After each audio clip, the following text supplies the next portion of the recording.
Assalamualaikum warahmatullahi wabarakatuh. Perkenalkan, saya Anissa Mutiara dengan NIM 2104685, kelas 4B PGSD Universitas Pendidikan Indonesia, Kampus Daerah Purwakarta. Saya akan mempresentasikan hasil kerja saya pada mata kuliah coding di sekolah dasar. Saya mengambil mata pelajaran Ilmu Pengetahuan Alam dan Sosial atau IPAS, kelas 4, bab 5, cerita tentang daerahku, topik B daerahku dan kekayaan alamnya. Teman-teman, akan ada beberapa latar yang saya gunakan pada Scratch ini. Nah, yang pertama adalah latar pembuka. Yang kedua ada latar ibu guru berbicara. Pada latar ini, peserta didik akan memasukkan identitas dirinya.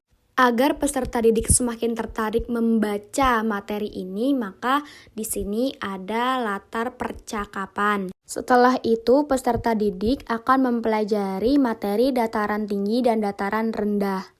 Kemudian pada latar ini akan ada materi mengenai dataran tinggi dan contohnya.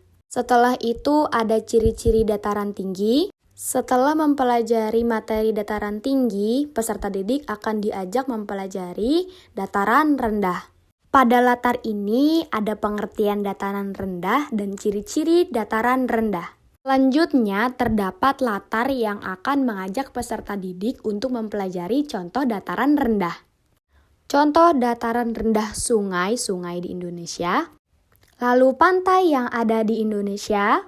Untuk memperkuat pemahaman peserta didik, maka peserta didik akan diajak untuk mengerjakan soal-soal yang ada pada program Scratch tersebut.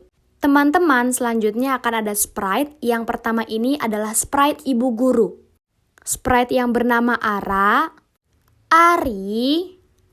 Sprite selanjutnya ada sungai dan pantai yang akan masuk ke dalam latar contoh dataran rendah.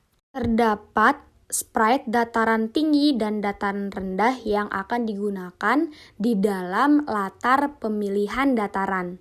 Selanjutnya akan ada beberapa tanda lanjut dan tanda panah yang akan mengarahkan peserta didik untuk melanjutkan pembelajaran kepada latar berikutnya.